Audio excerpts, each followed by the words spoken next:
Hello everyone and welcome to the seminar on regulatory impact assessment. Just to give a brief background about why are we talking about regulatory impact assessment now. Since the 90s, the call for regulatory impact assessment was first made by international institutions such as the World Trade Organization and OECD, who repeatedly insisted on empirical analysis to support policy decisions. Since then, we have come a long way. By 2005, about 25 OECD countries have incorporated regulatory impact assessment as part of their lawmaking processes in one form or the other. Recently in India too, we have seen a lot of development on this front. A number of committees have recommended regulatory impact assessment. For example, the Committee on Ease of Doing Business recently recommended it in 2015. The Financial Sector Legislative Reforms Commission recommended it in 2013. And a Committee on Regulatory Reform, again, had recommended the same thing in 2013. We also saw regulatory impact assessment as part of a number of bills, such as the Road Safety and Transport Bill, the Indian Financial Code, and the Regulatory Reform Bill. On that note, I would request Mr. Pradeep Mehta to begin this seminar with a few words. I remember long ago we had one of our international events that we had done about a couple of years ago where Dr. Jalan was the valedictory speaker, and he made a very simple and yet very remarkable thing, which is very important in the Indian context. The remark which he made, he says regulation should not degenerate into control, which is what is it? You remember that? And that unfortunately is happening in one manner or the other because I suppose of the mindset of the regulators, because they come from the same command and control mindset, mostly retired bureaucrats. Having said that, we yet see in terms of regulatory impact assessment. Welcome, Ashok. Now, when you look at the panoply of regulatory instruments, policies, regulations, legislations, rules, and quite often even practices which are quite distinct. I mean, the same law with the same section has been seen to be applied in 5 different ways in 5 different states. So I'll not get into that. But what it does do is that it does increase costs for stakeholders. And it is therefore important to identify those where the benefits justify the costs. It's basically a cost-benefit analysis, and in order to see that if they are not beneficial, then might as well drop them. However, at present, the lawmaking and regulation-making process in India has various shortcomings, as often the objectives are not clearly defined, and its impacts are not estimated beforehand, and stakeholders are also not consulted.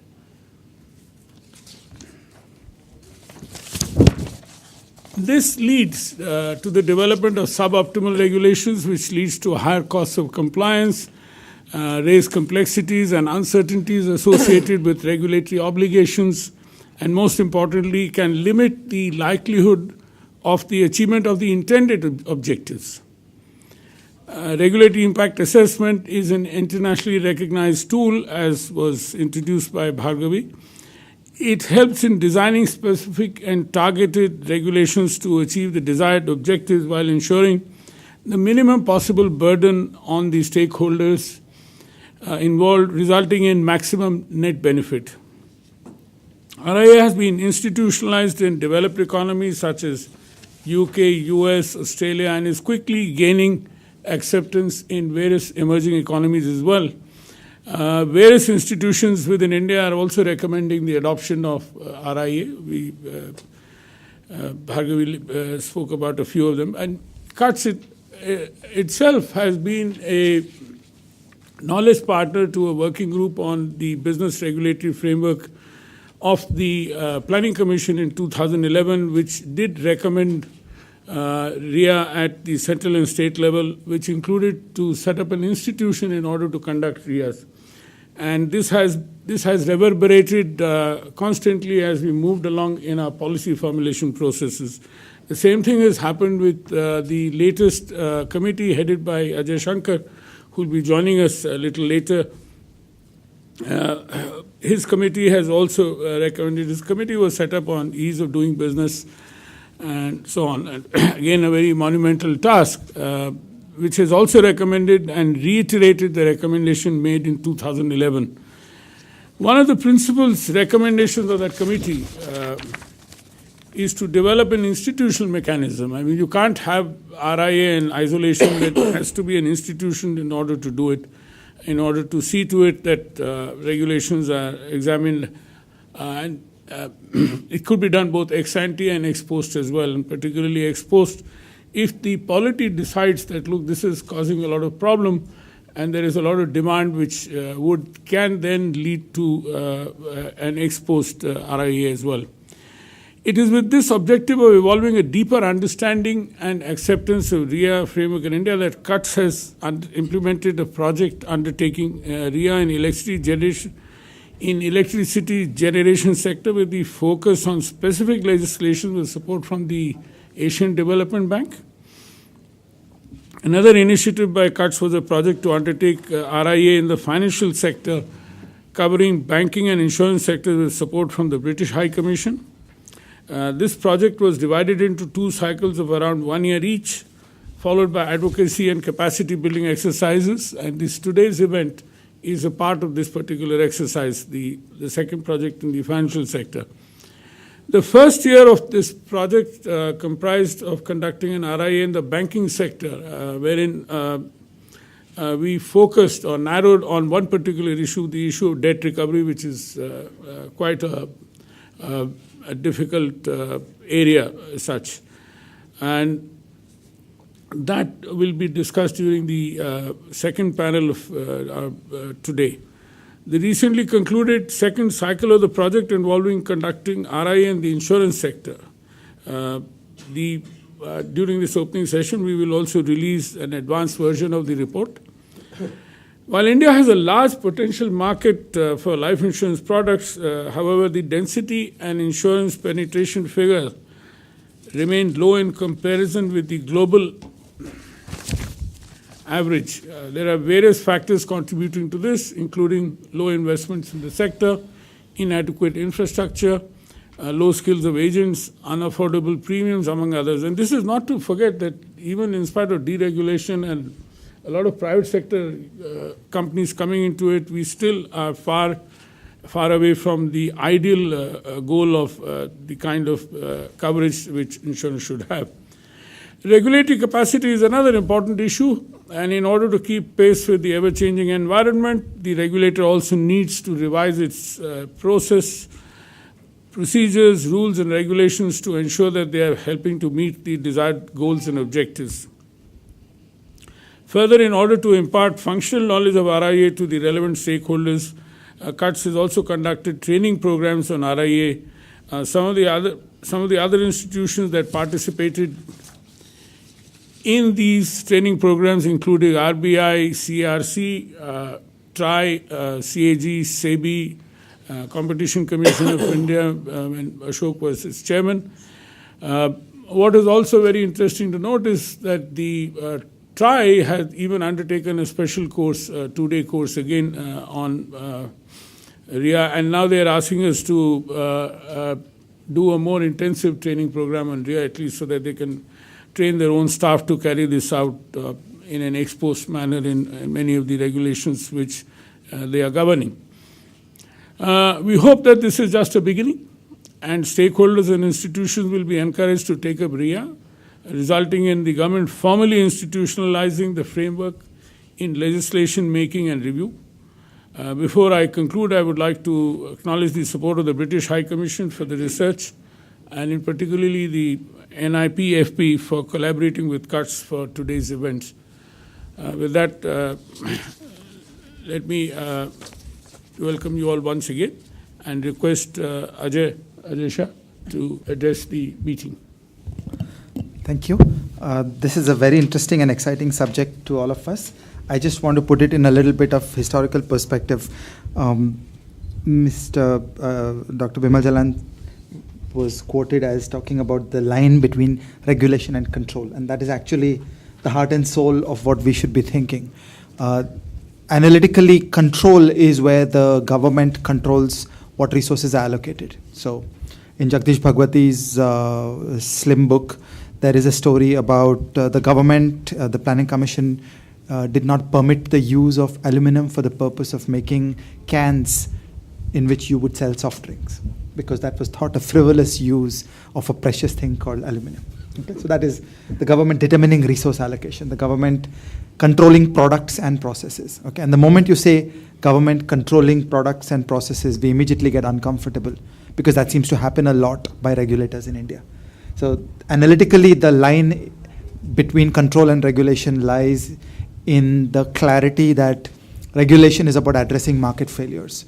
We're supposed to understand where in the economy there are market failures, which is problems of market power, asymmetric information, externalities, and public goods, and focus the power of government on addressing them. And we have to be mindful of implementation constraints. We have to be mindful of the burden of regulation, that every time we use the coercive power of the state, it imposes costs upon society. We should be measuring those costs. We should be weighing the costs against the benefits. And that's the new world that all of us need to build. And that's what we lack in India today. For another story about how this thinking has evolved, I remember way back in 2007 when we began the Percy Mistry Committee on Bombay as an international financial center. In the room, there was a lot of outrage about financial regulators, where it was argued that financial regulators in India just have the wrong mindset. They have no idea what is a modern, sophisticated, competitive financial system, and they have the wrong mindset. And I remember in the very first meeting, Percy Mistry put his foot down and he said, mindset is not a word you are allowed. Mindset is a shallow description. Mindset is endogenous. There is a reason why a regulator has a certain mindset. And those reasons go deeper. And it is our job to understand those reasons. And it is our job to identify the buttons that you have to press in the public policy process so that the mindset changes. Because mindset is endogenous. Mindset is a thin description, to use the word from anthropology. We've got to go after thick descriptions. We've got to go deeper into the incentive structure that creates the observed behavior. And that thought process ultimately took us to FSLRC, where 120 sections at the beginning of the Indian Financial Code is actually the general technology of how to build a regulator. It's the regulatory reforms bill. It can be applied to TRAI. It can be applied to any regulator. And it asks this question about setting up sound processes, setting up checks and balances, creating the machinery through which people will produce better work. Okay, so as Percy would always say, the persons inside regulators are no better or no worse than you or I. It is the incentives inside regulators that produce the observed performance. So we should not think that there's anything wrong with those human beings. It is what is wrong is with the incentives. It is with the system. And it is that system that we have to change. And that blueprint is found for the first time in India in the first 120 sections of the Indian Financial Code. One critical element of that is the obligation upon regulators to perform cost-benefit analysis, to do regulatory impact analysis. And that will be a huge step forward. So for example, when you think of recent controversies like two-factor authentication and Uber, it is so easy to have come to the right policy answer if only we had bothered to do regulatory impact analysis. But we didn't, and so we got to the wrong answer. So this is really a very key element of making regulation in India work better. And it's one thing to write the law, to draft a law saying that regulatory impact analysis shall be performed. It's a very different thing for all of us as a country to have the capacity to play these roles inside regulatory organizations all over the country. So all of us should put our shoulders to the task of learning the economics of how to think about writing a good quality RIA. And that will be a very big milestone for our maturation as a market economy. Thank you. Thank you, Ajay. May I request Rathin? Yes, let me on behalf of NIPFP welcome all of you. It's a pleasure to have you all here for this evening about a subject on which, on the technology of which I know very little. So I'm going to confine myself to sort of two observations where I see this kind of technical work impacting the quality of public policies, Ajay was saying, positively, highly positively. The first is the acknowledgement of the fact that despite a lot of words, we still live in a highly discretion-based society. And so when decisions are taken, those decisions are typically taken in a discretionary basis, and then what comes up is an ecosystem of discretionary policies which together constitutes a policy framework, which is therefore almost definitionally incoherent. Mr. Chawla was the Civil Aviation Secretary, so I'm going to take once upon a time. So I'm going to take the example of the civil aviation sector. There is today no constituency that would argue that the regulation of Air India should be done any differently from the regulation of any other airline. But then at the same time, you have what I think is a faintly absurd policy. It's come to my mind today because another horrific, I don't know where these things come from, bureaucratic intervention has been made in this area. The perfectly logical premise that nobody should be forced to fly Air India because it's in the public sector, that I don't know where that thinking comes from. There's no thinking particularly there. Has now been further modified to say you can fly another airline if you write a week in advance to the FA and say there are no seats or justify. Now, this is a classic example of policy gone insane. And civil aviation is a very good example of policy gone insane. There, I think, good grunt work, where you look at the consequences of what the government claims to be very often, which is not, a regulatory framework, can come to light. Another example there, of course, is this 5/20 rule. There has been no regulatory impact assessment of that, as a consequence of which today the whole thing has become a political bargain. And, I hear things about Praful Patel and I hear things about other people. But all this is just, as you were saying, thin. And if we had actually had a comprehensive, systematic regulatory impact assessment as we privatized our civil aviation sector, given that we know that the context of all this, the sense of all this is highly discretion-based decisions being taken with very short-term objectives, then we would have possibly had the analytical ability to argue against those. At the moment, that is not there. The second is very interesting to me, the assumption that certain things that are done virtuously, which sometimes politicians are very easily persuaded by. I was hoping that as younger people came on board, this assumption would go away. But it is not going away because I find today that the youngest political party in India is also indulging in this. I refer to the completely absurd decision, in my view, to regulate surge pricing by AAP, which is the youngest political party in India, the youngest. And that is really frightening. This is not, you can't blame legacy here. And there is some assumption that this is in the public interest. There's been absolutely no ex ante or ex post analysis of whether, aggregators in public transport are engaging in behaviors which might be attributed not to their competitive edge, but to their ability to secure monopoly advantage. I do not think prima facie that there is competitive edge to Uber and Ola, but I do not see any monopoly advantage, and interfering with surge pricing will do precisely the opposite, in my view of what I could be wrong. But the point again is there's no analysis. The same person who accuses everybody else of being imperial has taken an imperial decision without any analytical justification. So I think tools like RIA, even if they're not adopted by government, if they're actually used by researchers and policymakers to call to question the arbitrariness of such decisions, can be extremely helpful. In the world of finance, of course, it is slightly more complex because there are no good guys in finance. And there are lots of regulators in finance, and the two statements can be taken conjunctively. So there to actually bring about, systematic culture of doing impact assessments is perhaps the most difficult task of all, which is why I want to congratulate Pradeep for taking on that very difficult sector. The sectors I mentioned are relatively easy. They're comprehensible to the public. You can write about them in the press. You can gain popular support. But finance in India is a small, closed, oligarchic world, and there are no good guys in finance. There are nice guys in finance, but there are no good guys in finance. So this, I think, is a very important area. At NIPFP, we know how difficult it is and how, it's very often 14 steps forward, 11 steps back, 2 steps forward, and then you suddenly find you've gone somewhere sideways.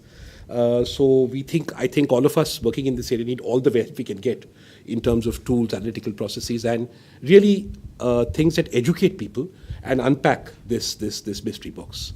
So with that, again, thank you very much for doing this. It's a pleasure to be here. I'd like to especially thank Dr. Jalan for being here because he brings invaluable institutional oversight into how these things emerged. So do you, Mr. Chawla. So I shall defer to them, and may I now invite Mr. Chawla to... In fact, we are quite fortunate of having not only Dr. Jalan and Ashok Chawla here, but many others around the table who have very long institutional experience, though the challenge is for them to think out of the box. Ashok, may I request you to please? Thank you, Pradeep. Let me begin by saying that this is not just a very interesting area that you have chosen to focus on, but it's a very, very difficult and complex area. Because while, of course, one may or may not talk of mindsets, which was mentioned a little while ago, but the fact remains that the mindset of those who make laws, those who make policies, and those who, or even regulators, who make regulations and therefore subordinate legislation, the mindset is that the king can do no wrong. So, what is it that we are bothered about, or what is it that people should be bothered about? But that's something which is, I think, something in the past. The fact remains that when you have a lot of economic regulation in the marketplace, and regulation of the kind which was referred to just now, which may or may not have any rationale, or which may just arise out of somebody's thinking, then it's very important that there is some assessment, and qualitative is not good enough. So it needs to be more scientific, it needs to be more based on factual details on what is it that we are getting out of the regulation, what is it society is getting, what is it that the economy is getting out of it, what is it that the people are getting out of it, and what are the burden that they are going to carry, and who's going to carry that burden. So it's conceptually, I think, a very useful exercise that is being undertaken. But I think two things, more from the practitioner's point of view, if you may say so, or more from the conceptual side. Would you sort of like to, I'm not very sure, would you like to start from only the regulations, or would you also like to cover the laws? Because the financial code only talks of regulations, but I get an impression from some of these things here that it is going beyond what regulators are doing, and that the idea is to integrate RIA even in the lawmaking process in India. So I think we need to be careful on where we start and how much we sort of take on, so that we can chew properly and put in place basically an architecture which can be adopted as a pilot for some part of it, and then probably upscaled, etc. That's one thing which I think we need to keep in mind. And the other is, what is it? I mean, while some other countries have done it, but how does one, is it possible in every kind of scenario to capture it in terms of numbers and capture it in terms of quantitative things? Or are we, at the end of the day, even when you have all the mechanisms which are institutions which are put in place, and the Ajay Shankar committee has also talked of some standing committee of experts and so on and so forth. So is it going to be really possible to get into specific quantitative numbers, or is it going to be partly quantitative but quite substantially qualitative? I think that's something which we might like to consider and discuss. I think I'll stop here, because if I keep on talking, I'll have nothing to say in the first panel. I'll run out of all my ideas. Thank you. But for the benefit of the meeting, I must tell you that under Ashok's leadership, the Competition Commission of India has decided to carry out competition impact assessment, which is a subset of RIA. I think that must be acknowledged. Probably you're being too modest about it. That process is still on, but at least this is something which I could have said in my introductory remarks as well, that there is more mobility which is happening in this particular area in the government. Now, even CCI itself is grappling with these questions which Ashok raised in his own opening remarks. With that, may I request Dr. Jalan? Bimal? Thank you very much, Pradeep ji, for asking me to come here. I mean, it's an excellent opportunity to discuss this very important matter, and we have already had Ashok Chawla, Rathin Roy, and Ajay, and of course you, outlining the kind of program that you have in mind in terms of regulatory impact assessment. So I don't have much to add to it except to make 2 or 3 points which relate to the financial sector. The problem, as I see in the financial sector, that so far as India is concerned, unlike some of the developed countries that you made, this is the growth of the financial sector is relatively recent. And it has expanded voluminously.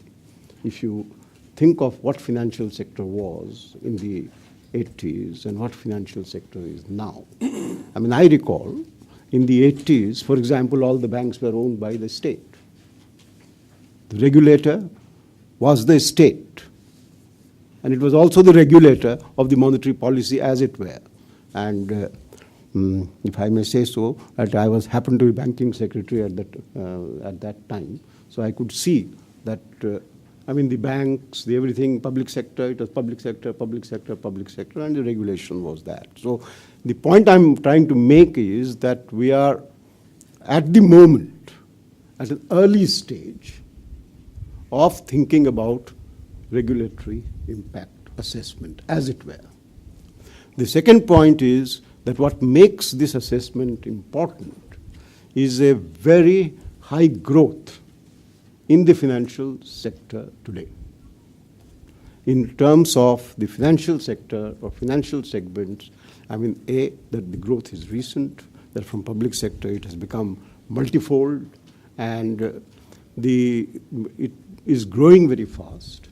The impact assessment, regulatory impact assessment, it's not that somebody has done something wrong, but it has evolved over a period of time through various legislations, through various things, and without really in our system, when you pass something 30 years ago, 20 years ago, 1853, it still remains.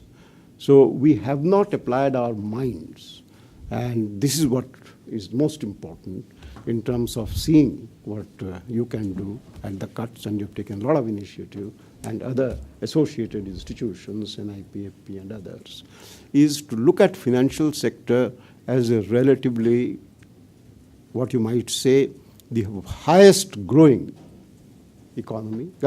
segment of our economy, and with now proliferation of a vast number. This is one point that I think is of utmost importance, and therefore the regulatory impact assessment is of some importance in that context. Second, that we have to apply our minds to is that we have multiple regulators.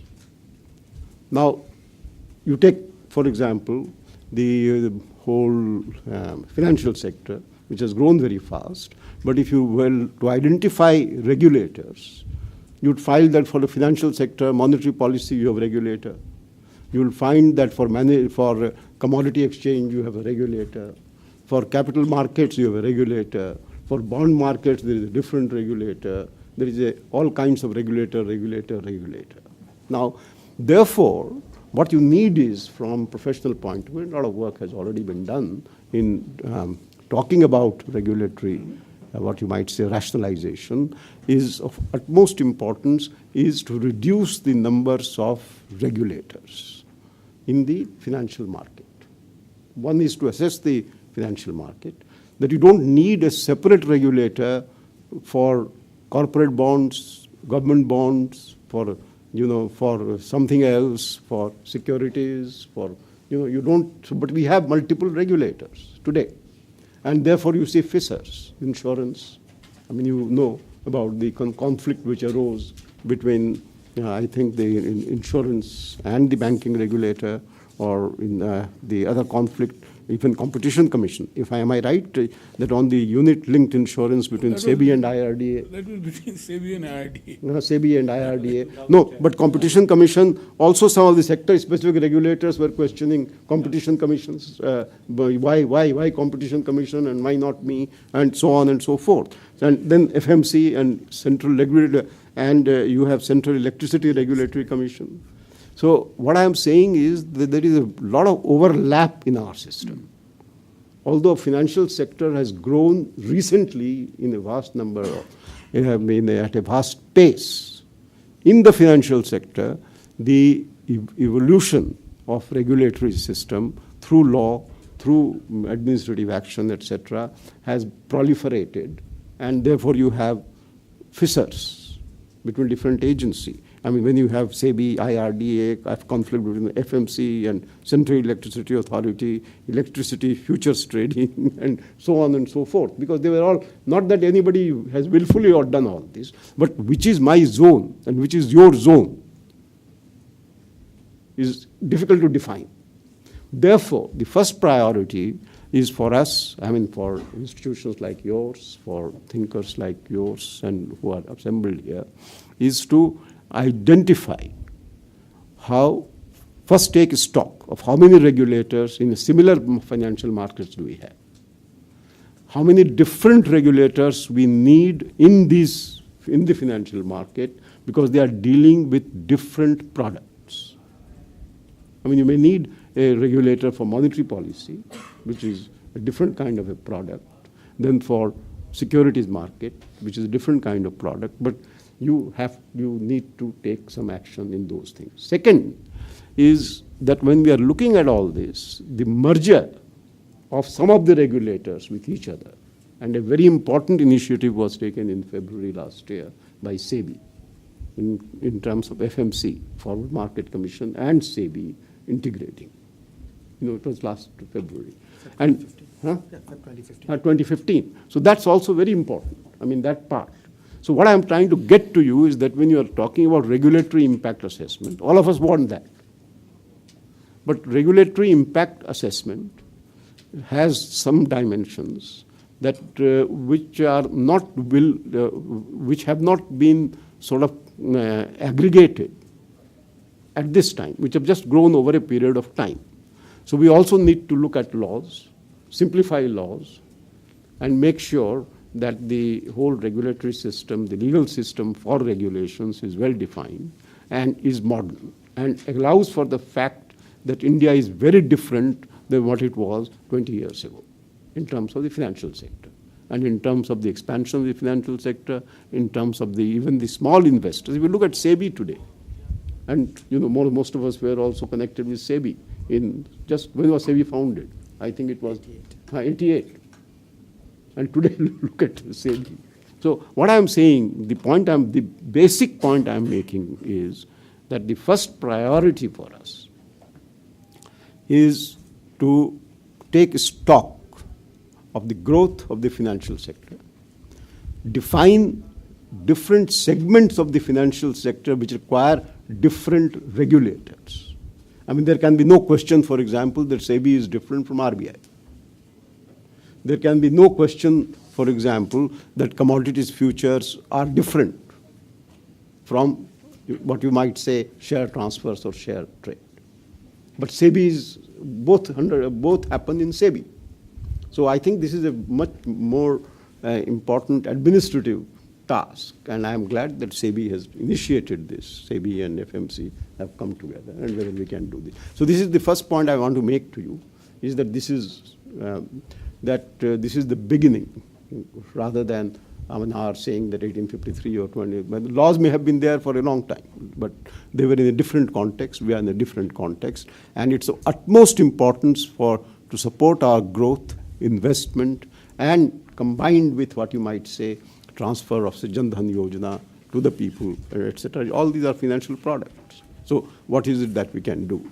And in what way can we reduce the number of separate regulators? And what are the laws that needs to be amended in that light? I mean, number of suggestions have been made all across. The other point which has occurred in the literature, I mean the literature or some of the stuff that you have already examined, was about so-called super regulator. That is a regulator of regulators, as it were. That securities regulator, and you have a super regulator. I mean, in my view, you don't need a super regulator. That would make it worse. That if you had different segments of regulator, and then you just add one more tier to it, that there is a super regulator, which regulates the regulatory system, then you would be in trouble. The government is there anyway. but there are different departments and so on and so forth. But don't think about a super regulator. I read in one of the, the academic paper about a super regulator. But so super regulator, I would suggest that is not something that we need. What we need are, first is define different markets which require differences in regulation. Then you can assess the impact and so on. And second most important priority is to re-examine the laws that are in force, which have developed over a period of time when financial markets were very different from what they are now. And the third high priority, to my mind, is that we should integrate the many regulators which are regulating similar markets rather than thinking about a super regulator, and leave them by themselves and make them accountable. Thank you. This is all I have to say for this. Thank you very much. To begin with, the word super regulator has been sort of wrongly understood by several for an initiative by the Planning Commission and the Niti Aayog to bring in a framework law as to how the regulatory architecture should be. And that has happened for the simple reason that we have various independent, economic regulatory laws which have developed, whether it's telecom or petrol or competition and so on, have evolved on their own, with the result that there are varying terms and conditions which have been a problem. If you remember, even Nipin Mishra's appointment was a problem, because TRI was the only act which did not allow the regulator to get a government job after that. And the government had to pass an ordinance in order to overcome that. Secondly, now if you look at the term of the appointment, the term of the members and chairman, the TRI has 3 years.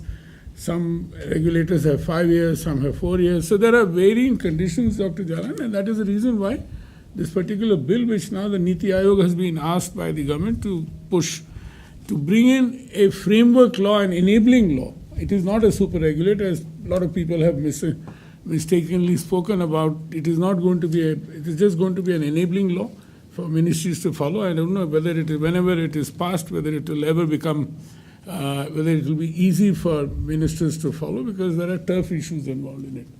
I mean, every minister would like, to keep the sector regulator under his charge, including the Competition Commission, which, to my mind, is just horrible. You don't keep these kind of bodies. They have to be autonomous and independent. Otherwise, they can come under a lot of pressure, which in various ways. Let me not go into the details of that, but Dr. Jalan, I think the key point which you made is what is the purpose of RIA is simplify laws. And one word which hasn't come at all in this whole conversation, all of us, we seem to have forgotten the very lovely word which we are trying to get rid of in RIA is red tape. And if you look at the kind of RIA task forces everywhere, etc., the first attack is on red tape. In UK, the Department of Business Innovation and Skills has a red tape challenge fund in order to simplify the laws. So, any businessman can send in the comments and address them, and then that applies, Ashok, the point which you made, is both for new laws. Any new law which in UK it has brought, the department concerned has to put forward an ex-ante RIA to show as to what it will cost, what will be the benefit, etc., before it is even accepted by the cabinet. And we are not looking as such. RIA would be important for our economic regulatory architecture or the machinery, but we are looking at, it could be a mining law, it could be animal husbandry law, which probably creates that you can't keep more than 100 buffaloes in a cattle shed. Has anybody found out as to why you can't keep 100 buffaloes in a cattle shed of X size? For example, now you get all these kind of silly legislations which arise, which you might have seen. Either we have inherited them, either they are grandfather legislations, or somebody has thought to be done and nobody's applied their mind and passed the law. With that, let me thank you all once again for this. Can I just add one point on this? You see, we must distinguish between the governmental system. Let us not confuse the governmental system with the regulatory system. We have 46 ministries. Now, if you sort of try and simplify 46 ministries' role, you have to abolish 32 of them. Why not? But then, this is a different country, but you have so many states and they have to be represented, you have elections and they have to be given powers and so on. I don't want to get into that part. But my only suggestion to you that when you are examining this, don't bring this regulatory system with what you might say the present proliferation of the governmental system. This is a completely separate issue. Confine ourselves to the regulatory system and see what we can do at the ground level, as it were. Let the ministries be there. But even in the Ministry of Industry, K.P. Krishnan will recall, I'm sure, there were a large number of different